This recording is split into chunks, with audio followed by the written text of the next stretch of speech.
tough about running the business for you today? The people side. How so? I would say I easily spend, and I think this is typical of CEOs, I spend probably 40% of my time on managing people. It was relationships. We have a unique challenge in that we bought, not only did I buy Stuckey's, but then I merged my company with a business partner, and he had a company. And fortunately, the most important thing that's really making this work is I have such respect for my main business partner who runs a company with me. We just we're equal. I'm CEO, he's president, and some structures CEO's over president, but with us, it's equal. The titles could almost be interchangeable. So he and I are very much aligned. Our skill sets are compatible.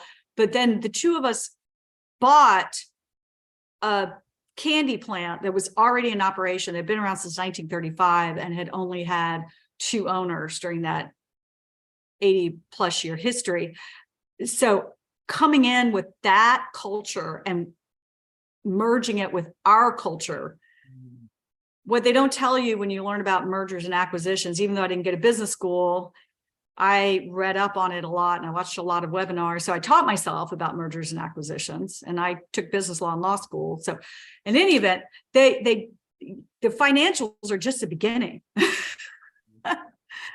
It's merging the people and the cultures and how you conduct meetings and how you put in place processes and structure and org charts. And we had an organization that just ran things differently. It's not right or wrong, but it was different. And we have a different way of growing the Stuckey's business. And so it's the whole good to great, right? Jim Collins' book, which I've read 5 times. I live by it. You want the right people on the bus and the right seats. Yeah, doing the right things. Yeah, doing the right things. All right, see, I need to read it enough. It's all good. It's all good. It's like, wait, there's 3. Right people, right seats, doing the right task. So we're working on that piece right now, and change is not easy. Yeah. And But that's the hardest part. It's just putting, as you scale, right? Because we started, when I bought the company, we had 9 employees, and 3 years later, we have 90. Yeah. So we can't do these kind of loosey-goosey check-ins like I did before. Now we've got to have agenda and minutes and follow-up and action items and a ops team and a finance team and an HR team. And you got your strategic plan and you got your retreat. And when you're used to not doing that, and then all of a sudden it's like, we're doing this. Yeah. It's a very hard cultural change, and some people can't make that shift.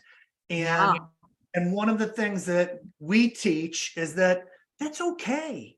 It's hard, but it's okay. Yeah. It's not getting a divorce. One of the places, I love this idea. Somebody created a alumni for the company.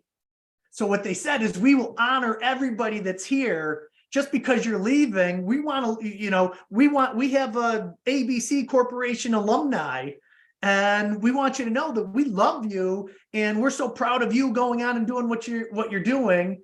And that way it does 2 things. 1, it always leaves the door open, if as long as those things can be there. But 2, we understand that there's a season for everything, right? And what got you here might not get you there. Exactly. Well, the hard part, it's okay if people leave voluntarily. I think, well, that's hard on the company, but then terminating people is hard too. Yeah. And sometimes it's for the best, but it's not easy. We just did 72 interviews with different CEOs, and the number 1 and number 2 priority was growing revenue and profit. Number 2 was attracting and retaining employees, was their key priority. When we talk to them about their fears, with their frustrations, what was going on for them, they're like, everything was always about people. So what I think, as I'm writing a white paper based on the research that we did, and my the tone of it is that, now more than ever before, every single CEO and president has to understand they are not in the business of the widgets that you do or the services that you do. You're in the people business. Yeah, absolutely. And so that's 100%. great. It's wrapping your head around that side of it. And then being able to delegate. Yeah. Put good people in and then delegate.